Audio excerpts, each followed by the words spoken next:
One of the most important things when you're starting a mission is getting your own institution to support you, because after all, they're your employer. So, and if they don't support you and provide you the right support, it does raise questions about how successful you'll be able to be. So we've got a great group of people here from a wide range of institutions. I'd like them to introduce themselves and tell us if your institution has a process for deciding whether or not to support a mission-type proposal, and if so, do you think it's fair, and that kind of stuff. So please introduce yourself, Julie. Okay, so I'm Julie Breed at NASA Goddard Space Flight Center. So I'm going to talk to you from the perspective of a NASA center. We do have lines of business for planetary earth science, heliophysics, and astrophysics. And we have a very rigorous process for working you through the stages of making sure that you have a compelling science concept, and then that you have a concept that is likely to fit within the cap and be executable. And I think that it's different for university PIs. So let me just switch to that for a second, because there's a couple of Goddard people, and they have because we're a NASA center, there's a lot of support here. Many of you are from various universities. So you also may be later paired with a NASA center. And in that sense, we would also have resources internally that would work with you. So I think a question came up yesterday, you know, I'm a scientist and I want this data and I have this exciting concept. You might also be paired with a NASA center, and in that case, maybe, as you said, you might not have so much hardware expertise. We might have a scientist within a NASA center that would, you know, possibly be your deputy PI or work with you. And we would have a project manager, and we would have cost analysts, and we would have systems engineers. And once your concept was vetted and we had decided to pursue it, there would be a lot of different support for you. But yet your home institution, your university, would have to cover your time and realize the great benefit to them if you're selected, but your time is something that would have to be covered by the university, and there's a lot of work that only the PI can do. So this is one perspective. I'm interested to hear how you all work. So, yeah, I'm Sabrina Feldman from JPL, and JPL's system is very similar to Goddard's. We also have internal resources. I often think of the amount of resources available as sort of and then the number of concepts that make it up the ladder as sort of a Hershey's Kiss shape and an inverted Hershey Kiss shape, where we have many, many concepts at the, you're all familiar, or hopefully by now familiar with technology readiness level. We also have something called concept maturity level, which is very similar. So there are concepts that are ideas, drawings on the back of an envelope, and at that level, it doesn't take a lot of money to explore. You can learn, study. We have small investment money. As things move up and start getting more serious, the gates get more challenging to go through. My son Eddie loves playing board games, and we've been playing this game called Gloomhaven, where you level up and you start at 1 and you move your way up towards 9. So I've been thinking about leveling up a lot, and it is like that. You sort of have to convince.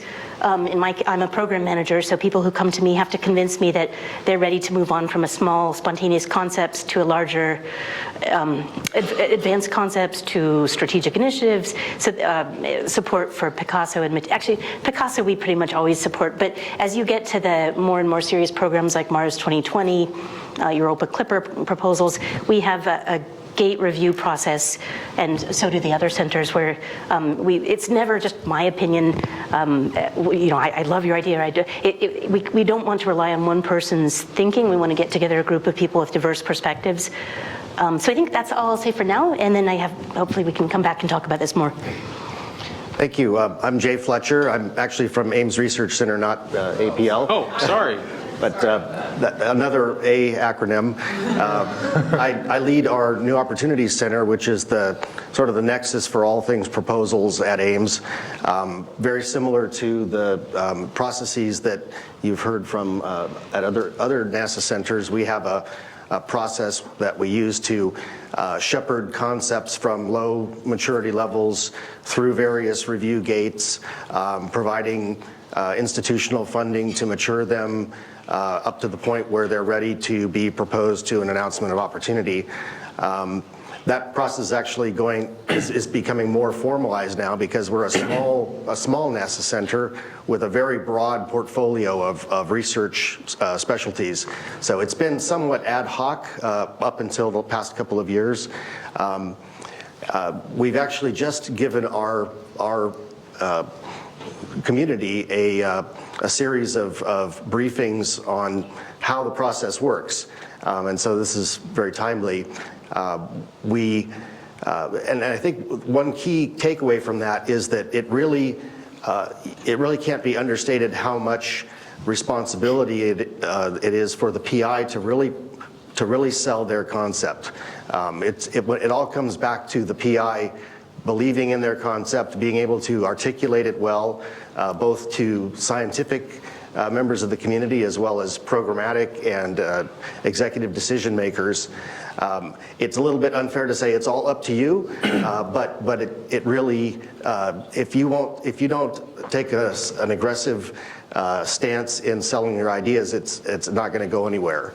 So that would be maybe the strongest advice that I could give to you, is to be aggressive, to be persistent. But there are resources available. That's the purpose of my organization at Ames, is to provide resources, both information in how to proceed, as well as actual support for writing proposals and cost estimation and all of the other things that go into that. So I'll stop there. And I'm Rob Lillis. I'm a space scientist at the UC Berkeley Space Science Laboratory, and I'm a recently selected mission PI for a small mission, so I've just gone through this whole process recently, the ups and the downs, etc. So I kind of bring a perspective from, so these the first three speakers are from larger institutions. I think I'm an example of what you might call a medium-sized institution. So Berkeley's Space Science Lab is about 250 people, so we're nowhere near as big as a Goddard or a JPL or an APL. But we do have resources more than what someone at a small university would have, and our process for sort of putting together proposals and figuring out how that's done used to be extremely Wild West up to about 6 months ago.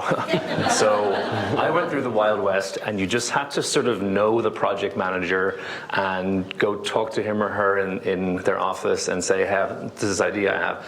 And it worked well enough in the sense that most people kind of knew most people, and we sort of muddled through. But we realized that it was selecting for people who were already well connected within the lab, and younger people who are, newer to it and are not part of the sort of old boys network, that it wasn't serving them very well. So our new director has now instituted more of a process where if you have an idea, you write a one-page sort of mini proposal, just to say this is the opportunity I'm going for. This is my idea. These are the resources that I will need, and then the director can go to the vice chancellor and say, hey, we need $50,000 to pay for an independent cost estimation. We need some time to pay a project manager, et cetera, et cetera. So our process is sort of is getting better than it used to be. But I think it's probably fairly typical at the smaller places that things are a little bit more haphazard. And I would say the greatest skill is asking someone to figure out who to ask is like kind of the way that I would put it. So knowing who the right people are to even have that first conversation with. Because you want to talk to your scientist first, just like Laura was saying earlier, but then you also want to talk to someone who knows something about what missions cost. And having a mentor or someone who you can go to say, who do I even go to ask this question, is the first thing. That's the sort of lesson I would say at the moment. I'm happy to talk about that more. Hi, I'm John O'Neill. I'm the Chief of Staff here for the Senior Vice President for Research, Betsy Cantwell, who could not be with you. I apologize for that. So I'm responsible for representing her and the shameless product placement, UA, home of OSIRIS-REx. Seriously, though, there is a process, and it's very similar to all these others, but really from a senior vice president's standpoint, it's like mission control. You want to make sure that every single station is go for launch. So as a PI, as an interested researcher, you have to make sure that your department head is ready, that your dean is ready, that your program development staff are saying go for launch, that all of these people are lined up and ready so that by the time it gets to the senior vice president for research and or your provost, depending on how you're structured at your university, they are ready to say, let's do this. And that's about how much time they will be able to devote to the decision, unfortunately. So they want to make sure that all of the ducks are in a row and that everything is ready to be executed, and then they will commit. So we'll talk more, but in the immortal words of Fred Rogers, be brave and then be strong. I'm Connie Spittler. I am a proposal specialist at LASP, so I'm always on the lookout for new PIs. We are an institute within CU Boulder. We have scientists and engineers, data systems and mission operations, as well as costing all within our institution. So we're kind of in between. We're an in-between case. We have a two-step process for getting the funding to write a proposal. The first step is that you come in with your science idea. I have a measurement I want to make, and I know pretty much how well I want to make it, and I have an idea of how I want to do it. And we'll, break off some funding for you to go and look out to flesh out the details technically, and then come back to, we have a proposal development committee who will say yay or nay. They'll bring that to a business committee who will break off the funding for your proposal. We also, before you get to that step, we have something called the Concept Accelerator, which is, I think that I have an idea, but I'm not sure if I'm ready to propose it into a SMEX or a New Frontiers or whatever. So, I have a science measurement I think I want to make. I'm not sure how I'm going to do it. This Concept Accelerator is represented by, scientists and engineers, and people who can point you in the right direction, break off some study money so you can go and flesh it out. So then at some point you will be ready to bid it into a mission concept. So it's a pretty well-defined process. Could it be better advertised and better well-defined? Probably. But I think we do a pretty good job of getting our PIs through the process to get a successful proposal out. So I'm only supposed to be asking them questions, but I want to ask y'all a question. How many of you know what the name is of your university or institution's Office of Sponsored Programs? How many of you even know what an Office of Sponsored Programs is? Okay. So the types of institutions that John rattled off, up to the provost, the senior vice president, that's the kind of organizational structure stuff that you need to know about your own institution. You probably know who your department chair is, I hope. Maybe know who your dean is. But the second question here in the workbook is, who should you talk to at your institution? Write down their name. So that's going to require a little bit of research on your parts about what's going on in your university and how your university is structured before you can even access any of these processes. So does anybody have questions, or shall I? Yeah, please. The individual in the black shirt, you.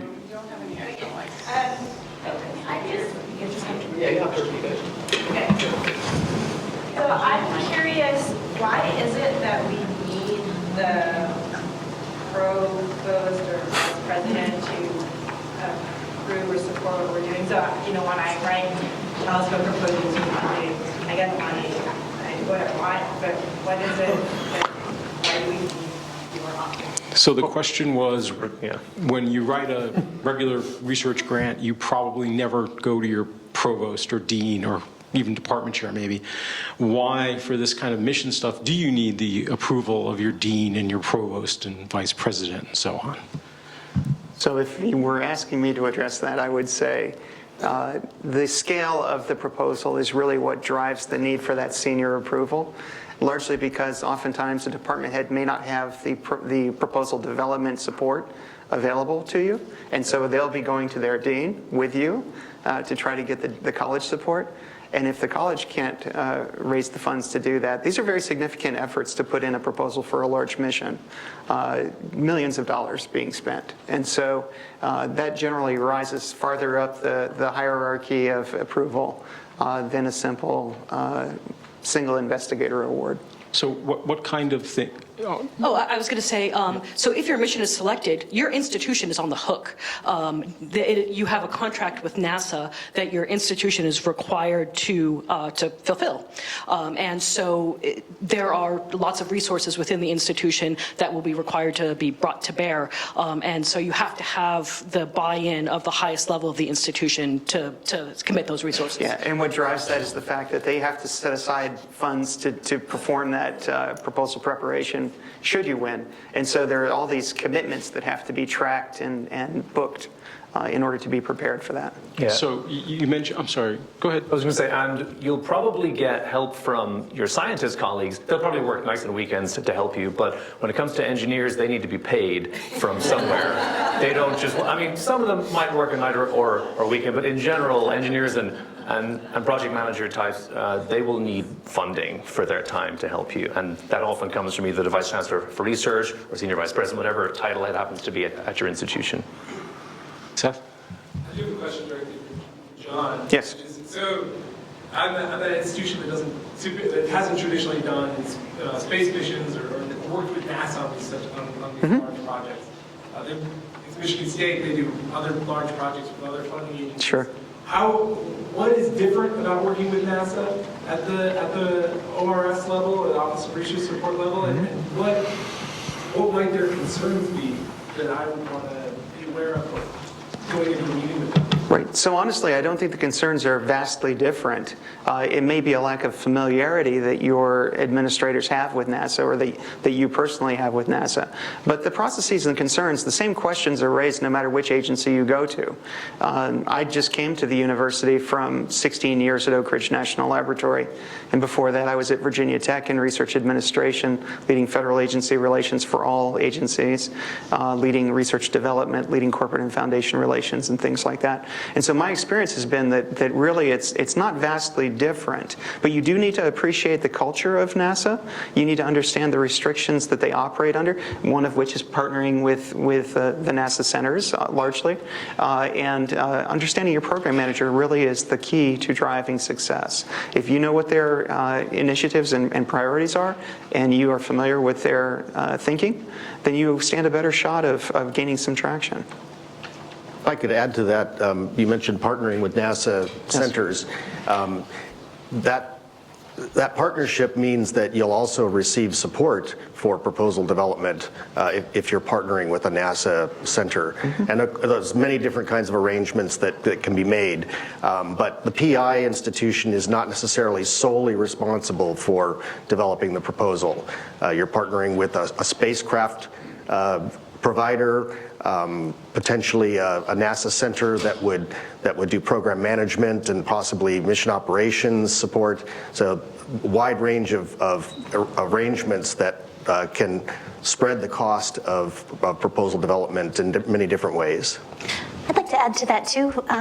Typically when JPL works with a university PI, the PI's institution is ultimately responsible for signing off on the proposal.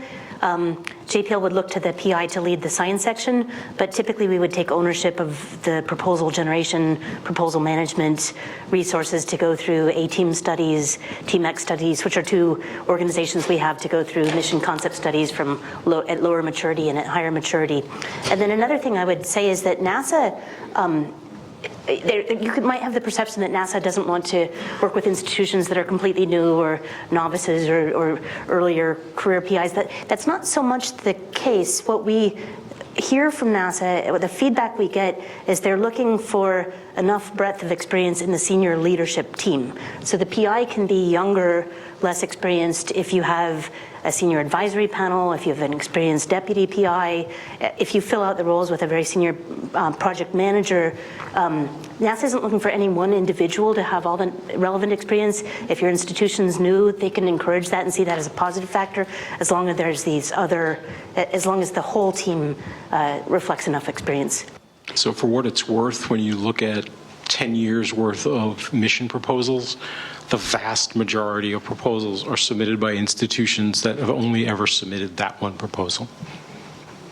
Now this reflects the distribution of PIs, because as I said, PI institution submits the proposal. Yeah. Seth, that leads into my question. Taking another step downward in institution a nonprofit research institute. So I know the non-sponsored programs that my employer doesn't have one. I've already talked with JPL for my mission concept about the possibility of getting even a subcontract, and then it would mostly be a JPL thing. I just wonder if you have any experience with that sort of thing, any comments about how that might work? Yeah, I know Kim Ray is going to be here later. No, he's not. He's not. He's ill. Oh dear. Okay. I was going to say Kim Ray is our Office of Competed Planetary Missions, and then I could, if you talk to me during a break, I can tell you who specifically at JPL. Okay, perfect. Yeah, and we have a new head of our solar system mission formulation, Tony Freeman. But we can send. There's various types of arrangements, strategic university research partnerships. We have a type of program called Strategic Initiatives, where we can send money to other institutions. I do it fairly frequently through my program office. So yes, that is and I assume that other NASA centers have other vehicles. Again, the amount of money we can send is usually proportional to how mature the concept is and how many gates it's been through already. So that raises a question, though, about viewing subcontracts possibly as a bolt-on solution, and how do you integrate that early on so you know that there's a chance to fly if the concept is really good enough from your perspective? What's the specific question? So if he has a great idea, but it doesn't necessarily fit with your mission profile, how do you ensure it has legs, or how do you make sure you integrate it early enough in the process for a mission? So our former solar system mission formulation manager, Brent Sherwood, had this idea of the concept river, which I've adopted for so it's sort of that things are every possible mission that you could launch in the world is, if you start investing in it, thinking about it, doing trades, enters the concept river. And so then these opportunities to propose come along, sometimes before you're ready, not always as frequently as one would like, but an announcement of opportunity from NASA, NAO, is sort of your chance to come out of the concept river into a portfolio.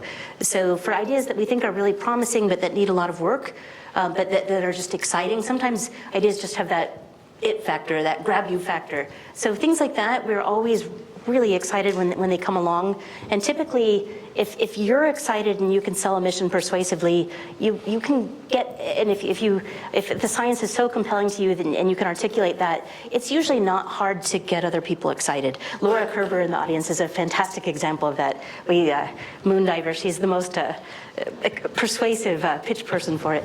So yeah, I think just knowing the right people to talk to and then talking to them, if we think an idea is strong enough, then typically resources will be unlocked. Yeah. I have a question about timing. So if you have a concept that you're excited about, but you recognize it's not ready to be pitched as a mission yet, and that it would actually need some political pushing, some like trying to get it into the next decadal study, so like long-term strategizing. When is the right time to bring something like this forward and see if there's... So the question was, what if you have an idea that's not quite ready for prime time, but also needs a little political support, political meaning community support. So when should you start talking about this? How do you interact with the decadal surveys? Everybody here knows that NASA science is driven by these big reports produced every 10 years by the National Academy, right? These are the decadal surveys. The astrophysics one's going on right now. There's a planetary science one that'll start in a year or so, maybe less actually. So the question was about timing relative to those things for missions that may need to get some grassroots support from the community. Who wants to? Yeah, I don't think you can start too soon. I would start now for whenever you're aiming, and there are a lot of smaller pots of technology funding that can help mature the elements that are higher risk. So you would start, and I like this idea of this concept river, because you would just set off on this river and build your concept, and then it would match up with an AO when the time was right. But you're right, you have to do both sides. You have to mature the technology and make sure the concept is ready, but also work, the socialize your concept, writing papers or meeting people and networking like you're doing right now, getting started, talking to folks at NASA centers, folks that are, connected and seeing how it can fit in. So start today. Rob.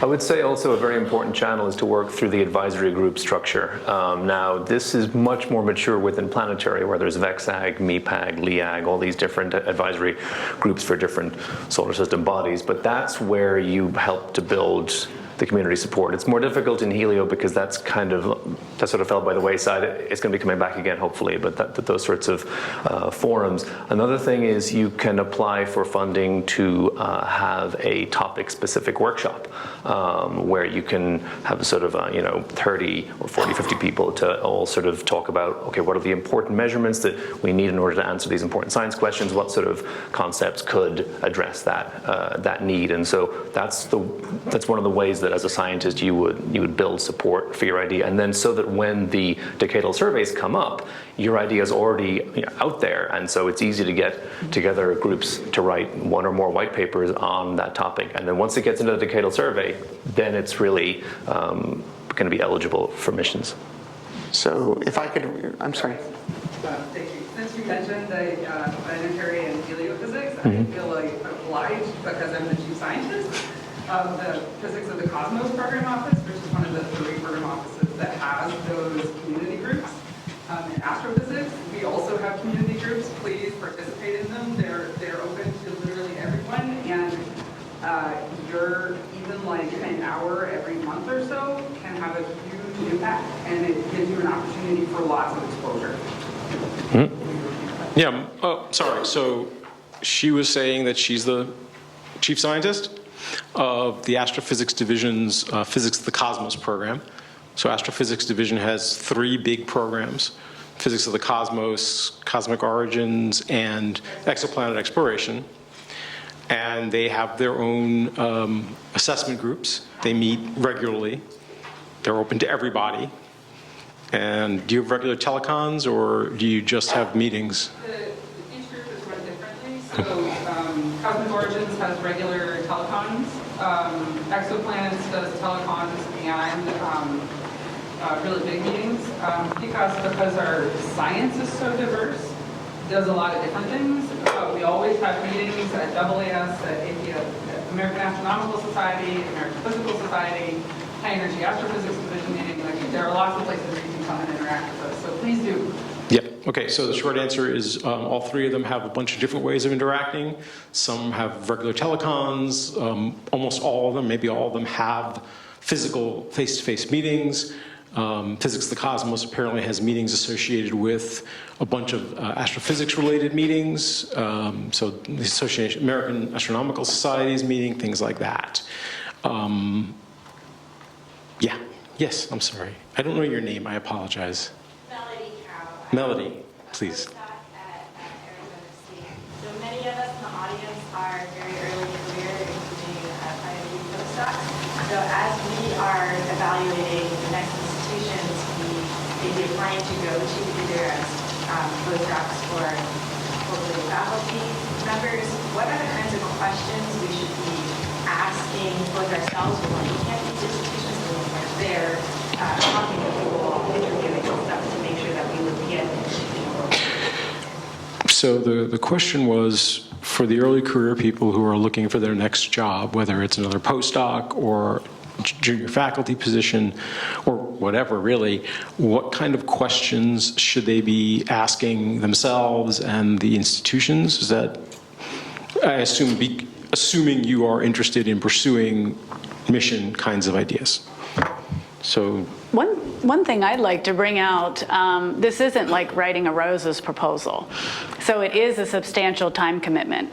Ideally, I would want my PI to be full-time in step 1 because there's so much to be defined for the science and the concept, and the most successful PIs are able to be full-time working on this. So there are PIs that are able to teach and do other things, but they're scrambling.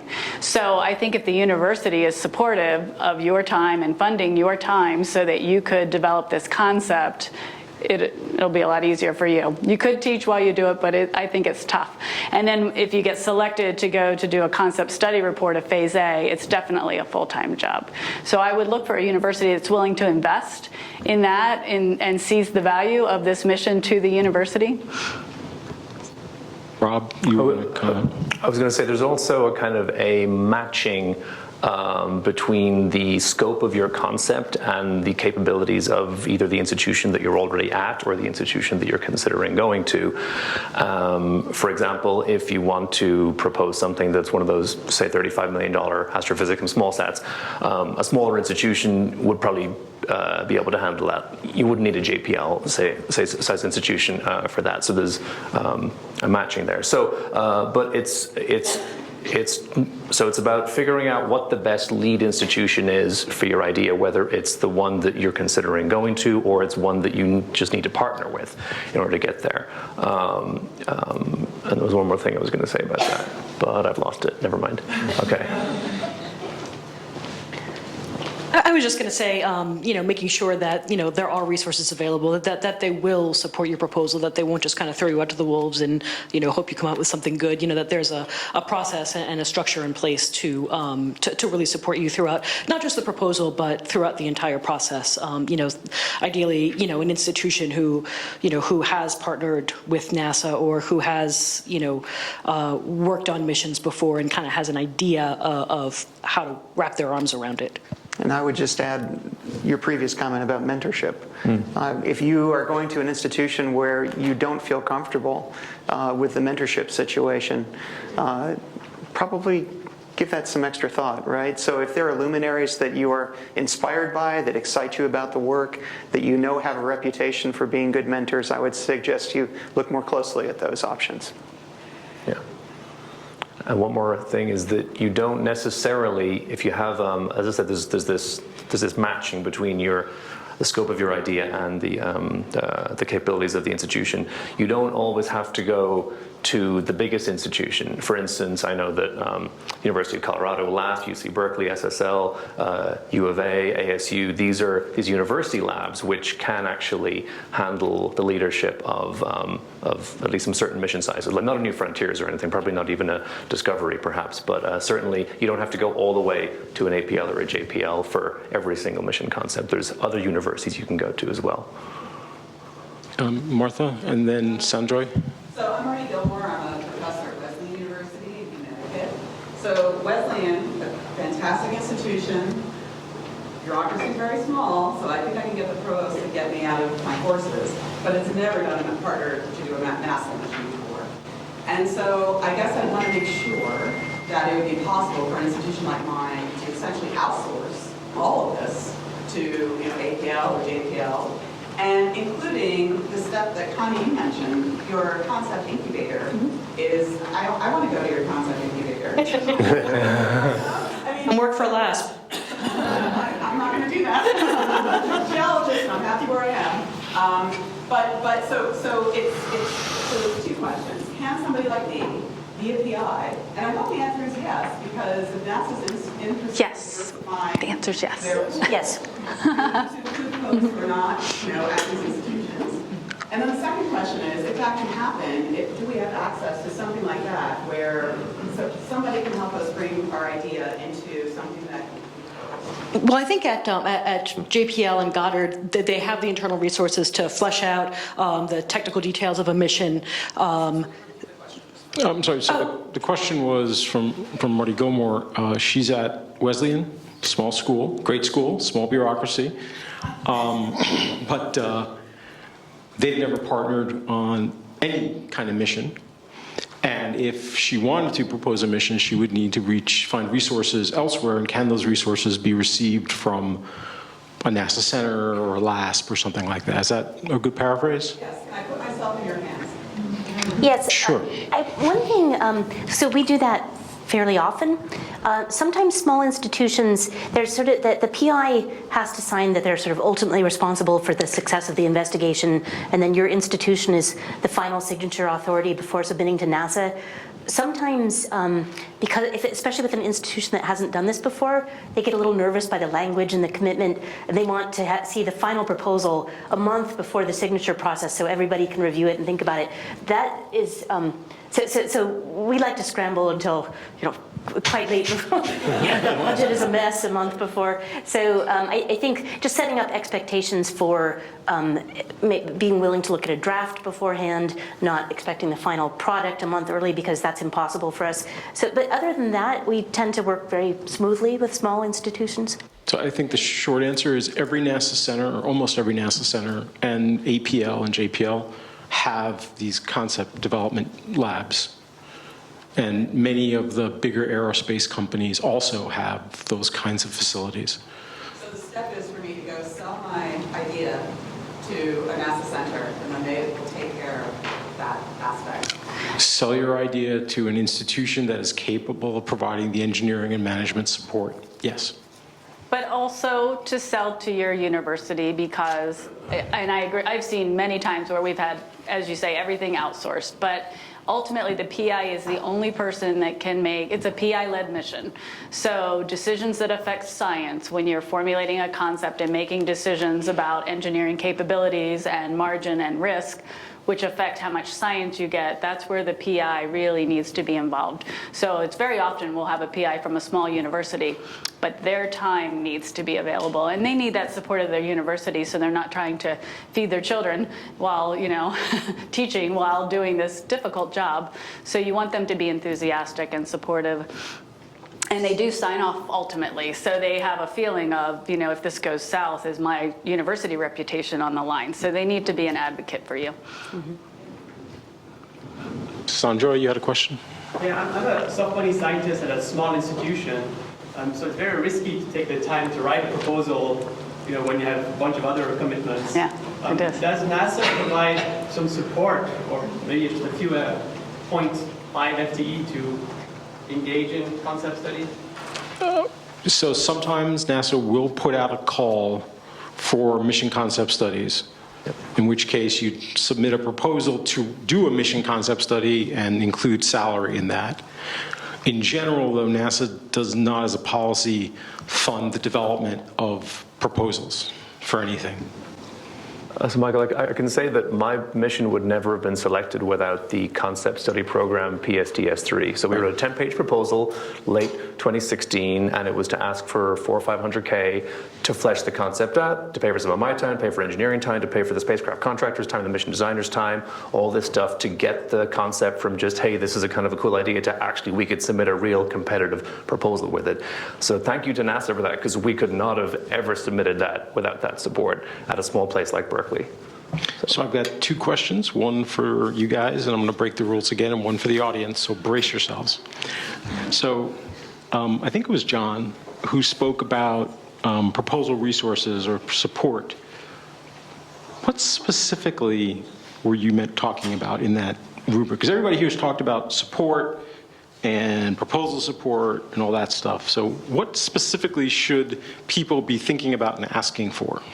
So just referring back to a couple of my notes here, I mean, the provost office at your institution will oftentimes have opportunity funds or strategic planning funds that could be available to help you build a team, explore a proposal development activity, things like that. Your senior vice president for research will often have funds for seed programs. That is to get small ideas off the ground, get some initial data to validate your theories, get you moving. They have funds for proposal development. They also have proposal development teams that will do business intelligence for you, do business development for you, do capture management for you, do proposal development support. What's capture management? Capture management is actually the process of deciding who are the technical players and partners that we need to have to succeed in submitting a proposal that fits the requirements for this program. And they can be kind of tough and in your face, but they will help you get to a stronger team. There are people that also decide bid price to win, essentially. So they help you figure out what exactly is the best price at which to deliver your concept for it to be acceptable to the programs. They also have offices that do things like publications and communications for research. So they can oftentimes feed their websites and their outlets with stories that are complementary to your initiative at the right time. So get to know your Vice President for Research staff, especially the proposal development side of the house. And your proposal, when it's submitted, will include, as part of its bid, funding for your university, which would be an administrative office to support you as the PI. And then you could think about things like a student collaboration option or science enhancement option, student collaboration, where that could be work to the university, that's student involvement. So that could be a great enticement, especially for a smaller university if they wanted to grow an area. Okay, Seth, take us home. A follow-up question to that, which is, do most of these, when you're building a team together, does everyone talk in terms of internal money, or is there actual money being sent outside the university to a NASA center or to an aerospace engineering, or does everyone put in their own costs effectively? Generally, people are covering their own effort. Okay. Yeah.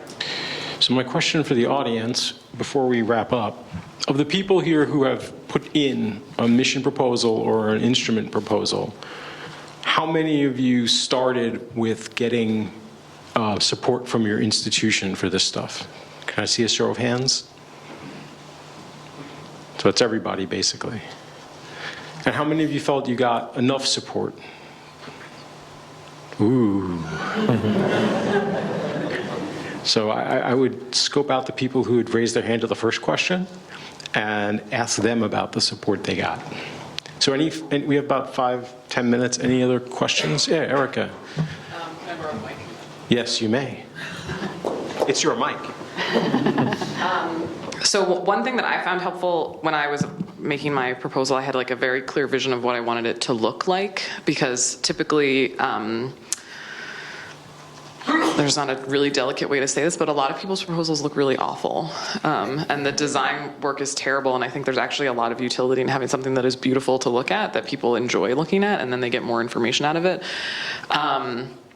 And for me, I actually hired a lot of graphic designers and like artists to work on layouts for things, and I was just curious about the panel, about what kind of, frequently people ignore aesthetics, but I feel like if you get someone who enjoys reading your proposal, they'll be happier and give you a better score.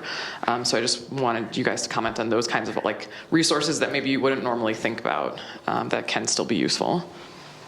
I once hired an artist to make a cover for a proposal. I didn't get funded, but it's only $1,000 and it looked fantastic. So yeah, it's definitely, I guess, cheaper to get a younger artist maybe. But there's some real Illustrator wizards out there. And actually, some scientists are really good with Illustrator. So you could have a colleague who's excellent and who understands the science better too, and so might be able to help you there. But How do you pay for even that $1,000? the university gave us that $1,000 as part of a $50,000 investment in that particular proposal. So we generally at LASP don't have internal graphic design people. However, if you partner with a NASA center or with a Northrop Grumman or a Ball or whatever, they usually have fantastic internal graphic design people, so take advantage of them. Yep, we do have graphic designers on staff or readily available, and it is something that our institution had not focused on in the past, but we have found that there is value in making the proposal aesthetically pleasing, just as Erica said. So, go ahead. Oh, yes, JPL also has we do have a graphics design department, and I've heard I almost never get to see Goddard or APL proposals. I would love to see them, but we just... Yeah, we don't see yours either. Don't really get to. But I've heard that they both have a fabulous graphics design people. Maybe we can just send you the covers. So I would just say from an aesthetic standpoint, aesthetics do matter, and they matter because they reflect quality and consistency. So to the extent that the aesthetics that are featured in your proposal reflect what's going on in the broader sense of the university and they're consistent, that's very helpful. At UA, we have writing support, we have cartoonists, we have graphic designers. We have speaking coaches. So if you're uncomfortable approaching sponsors, we will actually help you prepare your elevator speech, your presentations if you're going out and presenting at a conference and things like that. We'll help you with the backdrops and all of the B-roll and everything you need to really succeed. So we're looking for quality when we look at aesthetics. And when I used to teach regular proposal writing, I'd always say the prime rule is don't irritate your reviewers.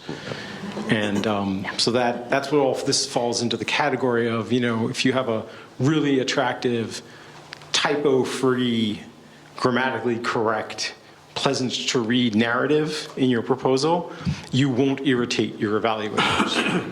And that's always a good thing, right?